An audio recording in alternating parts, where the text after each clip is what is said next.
দর্শক, সকাল থেকেই বৈরী আবহাওয়া, তারপরেও কিন্তু ঈদগাহগুলোতে মুসল্লিদের কমতি ছিল না, বলা যায় যে ঢলই নেমেছিল।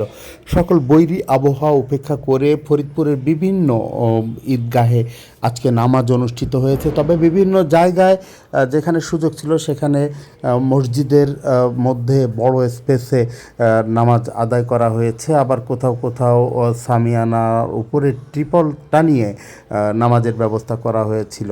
তো আমরা দেখতে পাচ্ছি ফরিদপুরের যে প্রধান ঈদগাহ, সেই প্রধান ঈদগাহে জামাত অনুষ্ঠিত হচ্ছে, সেই ছবি আমরা এই মুহূর্তে দেখতে পাচ্ছি, যেখানে নামাজ আদায় করেছেন ফরিদপুরের জেলা প্রশাসক মোহাম্মদ কামরুল হাসান মোল্লা।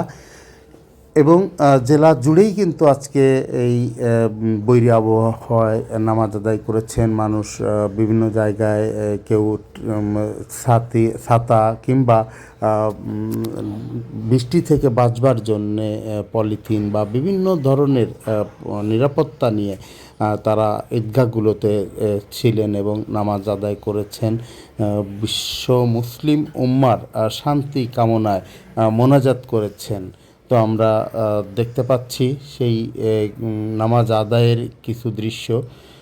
এখানেও কিন্তু এই কেন্দ্রীয় ঈদগাহ যেটি, সেখানেও কিন্তু আজকে নামাজের সময় বৃষ্টি ছিল, তবে বৃষ্টির পরিমাণটা কিছুটা কম ছিল। তো যে কারণে এই সময়টাতে ছাতা ব্যবহার করতে হয়নি। তো আমরা অন্যান্য যে জায়গাতে দেখেছি বা খোঁজ নিয়েছি, সব জায়গাতেই কিন্তু আজকে জেলা জুড়েই বৃষ্টি সব জায়গায় ছিল কম বেশি। তবে ফিসফিস বৃষ্টি থাকায় আসলে বাইরেও অনেকে সেই বৃষ্টি উপেক্ষা করে বৃষ্টির মধ্যেই নামাজ আদায় করেছেন।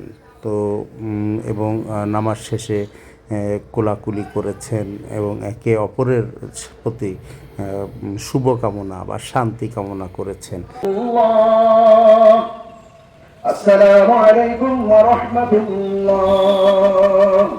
الله الكريم بالفضل والجود والإحسان بالكرم والمغفرة والامتنان. الله أكبر الله أكبر لا إله إلا الله.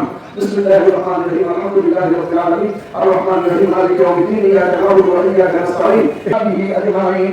ربنا ظلمنا أنفسنا وإن لم تغفر لنا وتحسننا وقنا عذاب النار.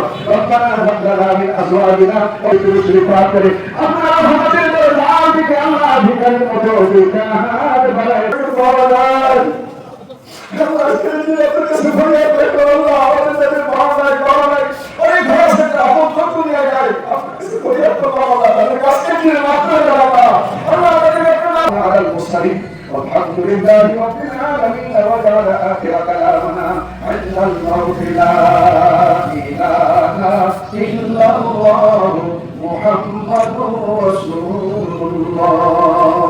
সম্মানিত মুসলমান,